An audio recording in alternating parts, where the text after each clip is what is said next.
Hi,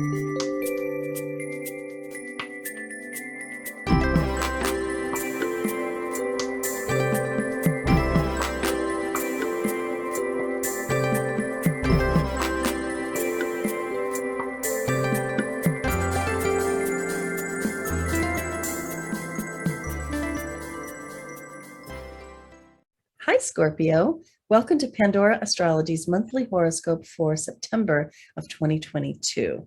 We are the astrologers of Pandora Astrology. I'm Jamie Kale Miller. I'm in Berkeley, California. I'm Julia Mijas in San Francisco, California.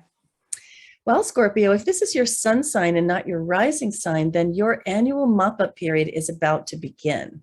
That's the 30 days before your birthday. Getting a birthday reading now positions you powerfully for your personal new year. You'll find a link to help you do that in the text that comes with this video.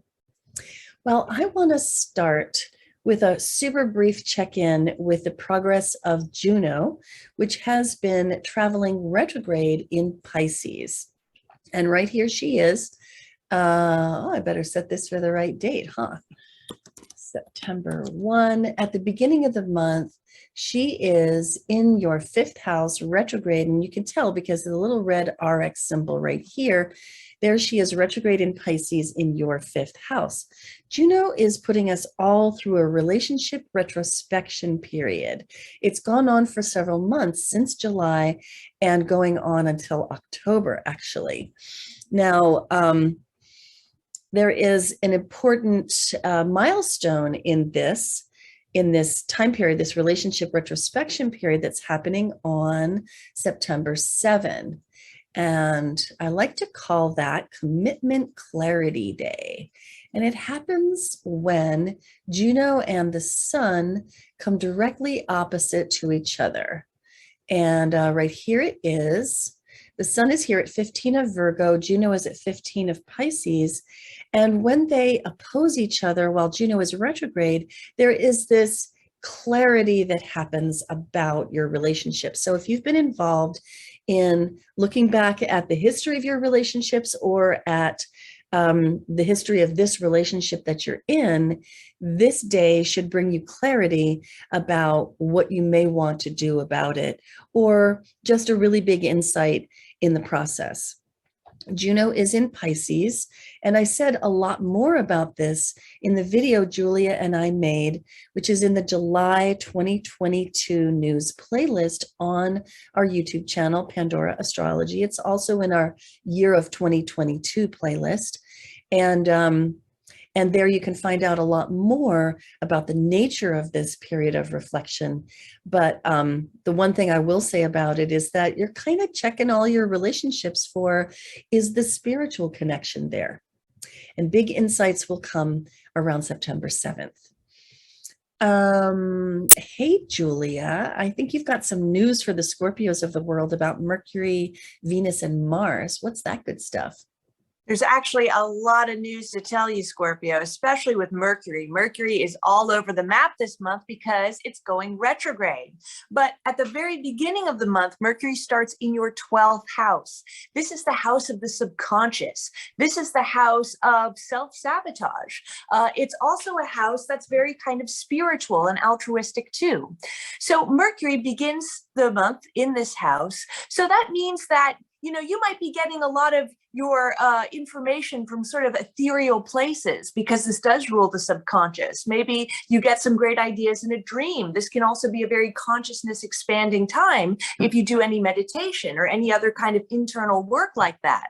Now, on September 10th, Mercury goes retrograde in this house, and retrograde times are a little funky. It means that the planet is moving backwards in the sky from our perspective on Earth, and it can be a time of redoing, reviewing, and just getting kind of all sort of tangled up with all Mercury related things. So in the 12th house, this might mean that you are perhaps rethinking some type of spiritual or altruistic service that you're doing.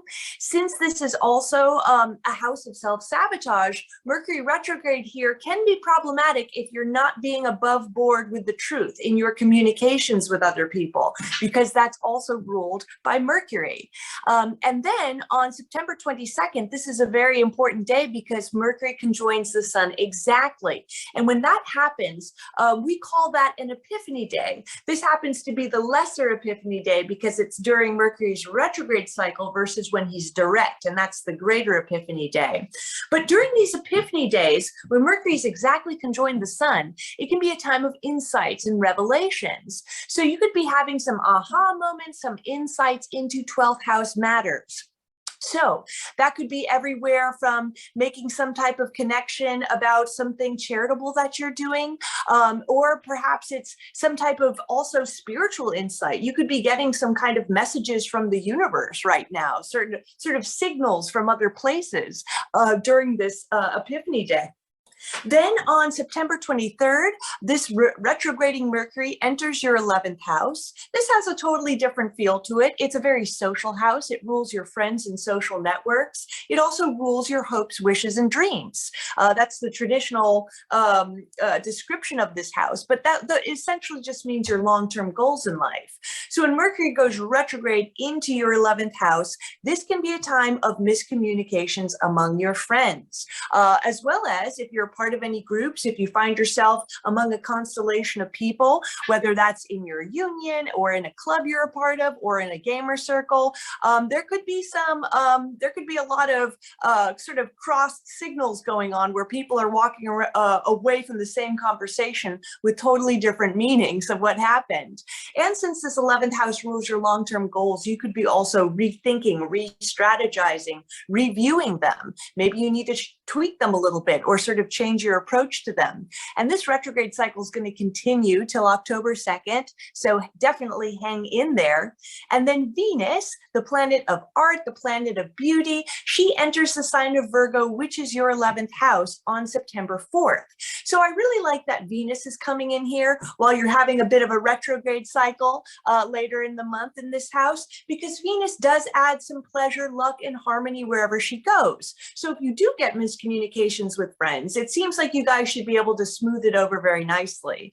And if you are rethinking your sort of long-term goals in life, Venus might add you a little luck in that tweaking I was mentioning earlier. And then at the very end of the month, September 30th, Venus enters your 12th house. And since it's the very, very end of the month, we're really going to cover that in next month's video. So definitely stay tuned to hear more about that. And then finally, I'll mention a few things about Mars. Now, Mars is beginning to slow down, and he's going to go retrograde next month. So definitely, next month's video, definitely pay attention because there's a lot going on even happening in October. But Mars is in your 8th house in the sign of Gemini, and this is going to be a really long retrograde cycle. So he's going to be sitting in this 8th house of yours for a number of months, but it'll be starting, now in September. So Mars in the 8th, wherever we have Mars, we can feel very driven. We can feel very active. It tends to be the sphere of life where the most activity takes place. And the 8th house is the house of other people's money. It rules money that you have through institutions. It rules your mortgage. It rules stocks. It rules investments, inheritances. It would rule maybe cryptocurrency, I think would be in the 8th house too, if you have some. And the 8th house is also a house of research and investigation. It's naturally ruled by Scorpio and Pluto. So it's all about digging down to sort of go underneath the surface. It's a very probing house. So Mars in the 8th during this month, this could be a time where you're very driven for research, driven to investigate something in your life. If something sort of feels off, whether it's in your work life or personal life, you just want to keep digging down to get to the bottom of things. And since the 8th house rules other people's money, this could be a time where you feel very driven to either increase your financial sphere somehow. Now, Mars can bring some squirreliness, more like conflicts and frustrations along the way. So it is also possible that you face some frustrations, especially if you're looking for a loan. It could also be with stocks, for example, or maybe it could also be, the 8th house can rule your partner's income too. So there might be some disagreements about how money is spent in your household as well during this cycle. Well, I want to tell you about a couple of moons and the seasonal change. At the beginning of the month, the sun is moving through Virgo. signaling, the season of the early harvest, the separating of the wheat from the chaff. And so the first moon that happens this month is the full moon in Pisces right here on September 10th. This one we're calling Reimagine Relationships, but Face Pragmatic Facts. And the reason is that look at Juno right here next to the moon while it's full opposite the sun. So there's a really strong tie-in between this moon and that Juno retrograde that I told you about at the top of this video. And so that theme of reimagining is going on. The theme of relating is very strong here. And also there needs to be some balancing between the fanciful and spiritual and compassionate Pisces and the grounded, more practical and tangible world, Virgo. So those themes should be coming up around the 10th. And then a little bit later on September 22nd, just as the sun is leaving Virgo, Mercury is retrograding back into Virgo. And so you'll see the sun pops ahead into Libra, Mercury is still there, and then Mercury moves on. So right around the 23rd of September, we have a seasonal change. And September, of course, Libra is a season of cool beauty when the leaves fall from the trees and the wind is blowing. It's very Libra, it's very air. And it is brings the sun into your 12th house, which is a house of dreams and imaginings. And it's really the signal that your yearly mop-up period is beginning. The very end of your year and paving the way for the new one to emerge. So this time is best spent in retreat, contemplation, solitude, as you allow the things of the old year to clear away and begin to watch the things of the new year coming in, preparatory to your birthday. So as the sun continues along this house, the moon meets up with it right here, September 26th. Moon and the sun conjunct in Libra right here in your 12th house. New moons are a really good time for planting seeds, making new beginnings. This is the last new moon of your birthday year. It's going to be followed by the new moon in Scorpio next month, which may happen inside your birthday year or may precede it. This particular moon we're calling calculated diplomacy versus boundless enthusiasm, because Libra is very diplomatic and this moon wants to plant the seeds of diplomacy, but enthusiastic Jupiter is over here in Aries, which really is very clueless about its impact. And so this Jupiter in Aries is a little bit like a giant golden retriever bounding everywhere with the best of intentions, but a bit of a bludgeon to the senses. So there's an interesting balancing act going on during this moon. And you might want to incorporate some of that enthusiasm, but in a little bit more calculated kind of a way when you're planting those seeds in your unconscious that will then begin to germinate for your coming birthday year. Well, that's the stuff we have for you, Scorpio. You can always find your horoscope on our website, pandoraastrology.com.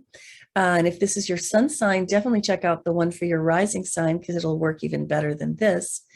And if you are interested in the monthly forecast, you want to find out more about Juno retrograde or those moons, you can look at our forecast page. And if you want that reading with Julia or me, just check the readings tab. And until next time, we'll see you around the cosmos. Bye. Bye-bye.